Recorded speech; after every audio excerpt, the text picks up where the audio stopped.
It's a good thing I caught you. I'll make an example out of you. Oh, come now, Mr. Grimes. By taking it out on the boy, aren't you covering up a symptom of your own deficiency?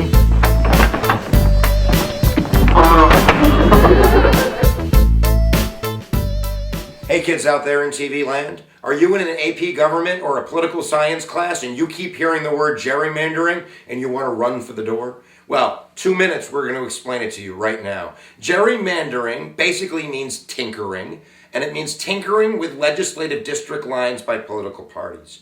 Gerrymandering technically is unconstitutional. Go back to the Constitution, right? Remember, when you elect House members, you're electing House members in your state that are going to represent your state in local districts. So depending on your population, you might have 10 districts or 30 districts, or you might have one district. You can't gerrymander a one district state because there's no lines. You just, state of, North Dakota, one big box. But once you go into New York, right, or Texas, you have lots of districts. So how do you make those districts? And one would think you would do it, equally, just with numbers. But there's something to be said about demographics, right? Demographics are the type of people that live in different locations, right? So we know certain things about political behavior about certain groups, right? If you have a small retirement village in Florida, and it's filled with people that are 98 years old, right? I bet that they're against cutting Medicare. Just a hunch, I don't know about it, right? So you kind of know they might lean Democrat if that's an issue in politics. So what gerrymandering is, and we could do this on both sides, but if I am maybe a Republican and I see those old people and I go, my goodness, I really need to break up those old people because they're not going to vote for me. So instead of drawing a line around the town, I draw a line through the town.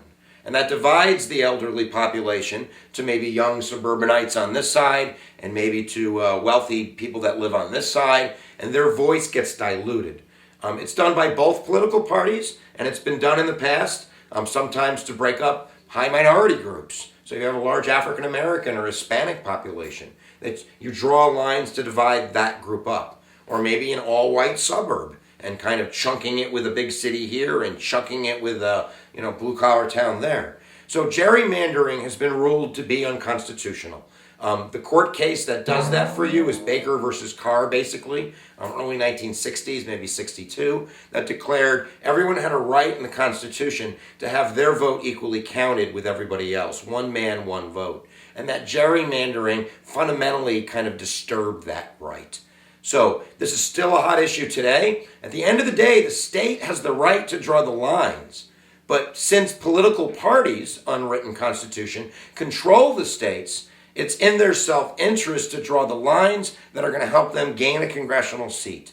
So this has been a court issue as well, with the other party basically suing, saying you've done it unfairly because of gerrymandering, and sometimes the courts will rewrite them, and it's basically kind of a branch versus branch about who does this. Some states have gone and said maybe we should have an independent kind of, group that does this with the same number of Republicans and Democrats. But I'm talking too much.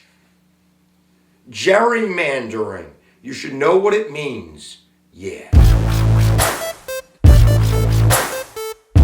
I'll come down the aisles, and if there are any questions, don't hesitate to ask.